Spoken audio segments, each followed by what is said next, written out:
एक रील मागे फार व्हायरल झाली होती बघा, रोटी बना के जाओ, रोटी बना के जाओ. आणि काहीशी तशीच माझी कंडिशन झालेली आहे. अगदी कुठेही जा, हॉटेलला जा, कुठेही जा, स्वयंपाक करून जावा लागतो. स्वयंपाक झाल्यानंतर पूजा केली, पूजा झाल्यानंतर नवरोबाची पूजा केली, कारण आज आहे माझ्या नवरोबाचा वाढदिवस. आणि वाढदिवस आहे आणि शेगावला आम्ही आलो नाही असं कधीही होत नाही.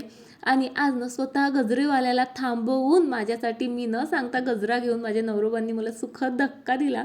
त्यानंतर लागलो रांगेमध्ये. भल्या मोठ्या रांगेतून वाट काढत शेवटी महाराजांचं दर्शन घेतलं. आणि जेवणासाठीही तेवढीच रांग होती, पण महाप्रसाद अमृततुल्य, खरंच खूपच छान. महाप्रसाद घेतला. नंतर आलो आमच्या अगदी आवडत्या ठिकाणी. इथे आम्ही मस्त रानावनात भटकंती केली. त्यानंतर ऊस वगैरे तोडले, झोपाळ्यावर खेळलो. नंतर ऊसाचा रसाचा आनंद घेतला आणि मस्त केक घेतलात आणि आलो घरी. आणि सायंकाळी पुन्हा बड्डे सेलिब्रेशन करण्यासाठी एका हॉटेलवर आलो. मस्त साहेबांनी ग्रँड एंट्री घेतली.